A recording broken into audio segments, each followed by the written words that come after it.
Hey, it's Jens. Today it is again about growing mushrooms, but we're not going to grow them at home and we're not going to grow them by ourselves. We want the forest to do all the work for us and just collect, harvest the mushrooms like every 2 or 3 weeks. And that in the winter month. It is December right now and probably some of you think the mushroom season is over.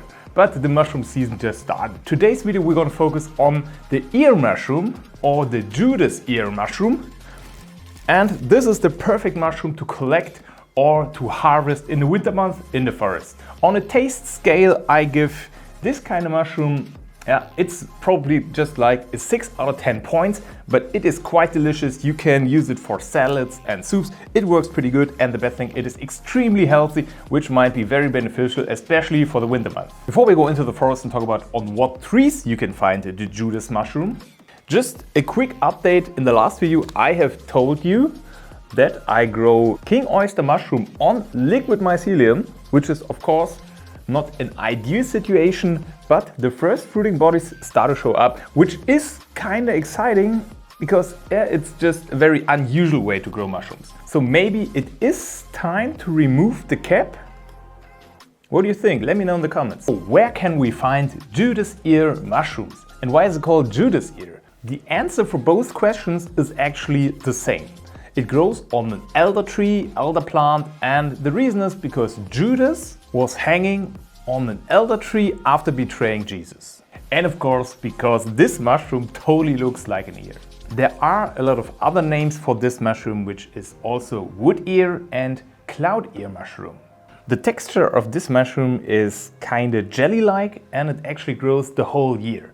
So when you have discovered a spot, a tree where this mushroom is growing, you can come back like every couple of weeks and get a new harvest. But I think in the winter month this is the perfect mushroom because there are no poisonous other mushrooms who look like the wood ear or the Judas ear, and there are just not many other mushrooms around. So this amount of mushroom grew on a small tree I found on the ground a couple of days ago. I'm about to go back in 1 or 2 weeks. I left all the small mushrooms at the tree and I think I'll get a pretty nice yield again. When I was back in the forest checking my Judas ear tree, I was also hoping to find some oyster mushrooms, but the only oysters I could find were mock oysters, also known as Phyllothopsis nidulans or the orange oyster. It looks beautiful, but it's unfortunately not edible. This is also a very good mushroom for drying so that you'll have it the whole year.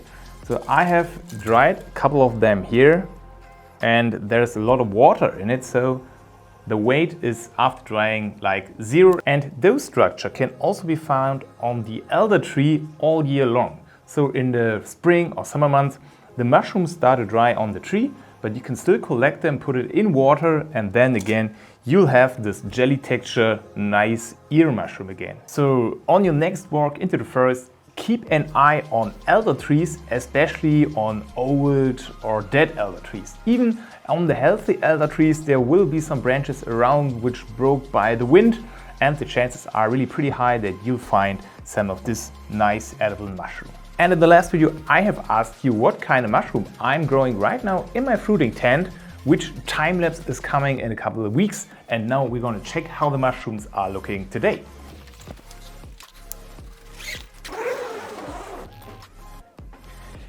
And what a difference! There we have some beautiful oysters, which are about to harvest it tonight. I was hoping to find some of those in the forest, but it seems as I need to grow them by myself. This will be a fantastic meal.